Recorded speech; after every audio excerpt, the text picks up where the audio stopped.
আজকে আমার বড় আপু বানাবে চিকেন ফ্রাই। তো আপুর চিকেন ফ্রাই কিন্তু খুবই মজার, খুবই ক্রিস্পি হয়। তো আপুর রেসিপিটা আপনাদের দেখাচ্ছি। ফার্স্টে হচ্ছে গোলমরিচের গুঁড়া দিল কালোটা, এখানে দিচ্ছে লবণ, দিয়ে দিচ্ছে আদা রসুন বাটা, হ্যাঁ 2 টেবিল চামচের মতো দিয়ে দিল। এখানে হচ্ছে গুঁড়া মরিচ, আপনারা ঝাল যে যতটুকু খেতে চান ততটুকু দিয়ে দিবেন। জিরা গুঁড়া দিয়ে দিল, এখানে দিয়ে দিচ্ছে সয়া সস। আর আমি এখানে আপনাদের কোনো পরিমাণ বলছি না, আমাদের মন মতো আর কি দিয়ে দিচ্ছিলাম। এখানে হচ্ছে বাসায় বানানো টক দই দিয়ে দিচ্ছি, লেবু চিপে লেবুর রস দিয়ে দেওয়া লাগবে। আর লেবুর রস দিলে কিন্তু খুবই মজা লাগে, চেষ্টা করবেন লেবুর রসটা দিতে। আর যদি হাতের কাছে লেবুর না থাকে তাহলে আপনি ভিনেগারও এখানে অ্যাড করতে পারেন, যেন মুরগির এক্সট্রা কোনো বাজে গন্ধ না থাকে। তো ভালোভাবে আমার আপু মেখে নিচ্ছিল, আলতো হাতে ভালো করে মেখে নেওয়া লাগবে যত ভালোভাবে মশলাটা মাখানো যায়। তো এবার আমরা দিয়ে দিব tomato ketchup, tomato sauce, hot tomato সসটা এটা এখানে দিয়ে দিব।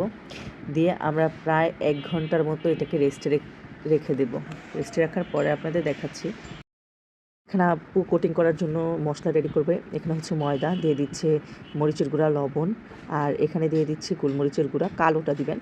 আর আমার কাছে কালোর ফ্লেভারটাই বেশি মজা লাগে সাদাটার থেকে। এবার দিয়ে দিচ্ছে স্বাদে ম্যাজিক মশলা 1 প্যাকেট, দিয়ে এটাকে ভালোভাবে হাত দিয়ে মেখে নেবে। এটা হচ্ছে আমাদের চিকেনের কোটিং যেটা সেটা আর কি বানিয়ে নিল। হুট করে যখন আমাদের KFC স্টাইলের চিকেন খেতে ইচ্ছে করে তখন কিন্তু আমরা এভাবে বাড়িতে বানিয়ে নিই, চটজলদি আর কি হয়ে যায় সব কিছু বাসায় থাকলে। তো এবার এইগুলাকে আমরা কোটিং করে নিব। তো প্রায় 1 ঘন্টা পর আর কি আমরা এই কাজটা করছিলাম ম্যারিনেট করার পর। এবার আমরা এপিট ওপিট করে ভালোভাবে এটাকে কোটিং করে নেব, আর পানির সাথে চুবাবো, আবার দিয়ে দিব। এভাবে 2-3 বার করে বা 3-4 বার করে আপনারা কোটিং করবেন, তাহলে একটা মোটা কোটিং হবে। তো একে একে আমরা সবগুলো চিকেনগুলোকে একসাথে আর কি নিয়ে নিয়ে আমরা কোটিং করছিলাম। এবার হচ্ছে পানি দিয়ে আমরা এমনি নর্মাল পানি দিয়ে এটার সাথে আর কি এপিট ওপিট করে পানি দিয়ে চুবাবো। দেখতেই পাচ্ছেন আমরা কাজটা কিভাবে করছি, এই যে শুধু পানি দিয়ে আবার আমরা আটার বা ময়দার গোলার সাথে আমরা একটু কোটিং করে নেব। এভাবে 3-4 বার করে কোটিং করলেই হবে। এই তো দেখতেই পাচ্ছেন কিছুক্ষণ পর আমরা তেলে ভেজে নেব। তেলটা মনে হয় গরম মানে তেলটা গরম হয় না, তারপর আমরা দিয়ে দিয়েছি যেহেতু আমাদের খুব ক্ষুধা লেগেছে। তো এই তো একটু পর তেলটা গরম হয়ে গেছে। এবার আমরা এপিট ওপিট করে ভেজে নেব লাল লাল করে। আর এই ক্রিসপি চিকেনটা যে এত বেশি মজা, আমরা খেয়েছিলাম ফ্রাইড রাইসের সাথে।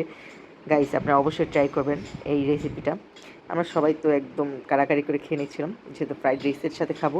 খুবই মজা লাগে এই রেসিপিটা, অবশ্যই ট্রাই করবেন। আর হ্যাঁ, আপনাদের চিলি চিকেনের রেসিপিটা দিব। আজকের রেসিপিটা যদি ভালো লাগে অবশ্যই আমার চ্যানেলটাকে সাবস্ক্রাইব, ফলো এবং লাইক, কমেন্ট করে শেয়ার করে পাশে থাকবেন। ধন্যবাদ।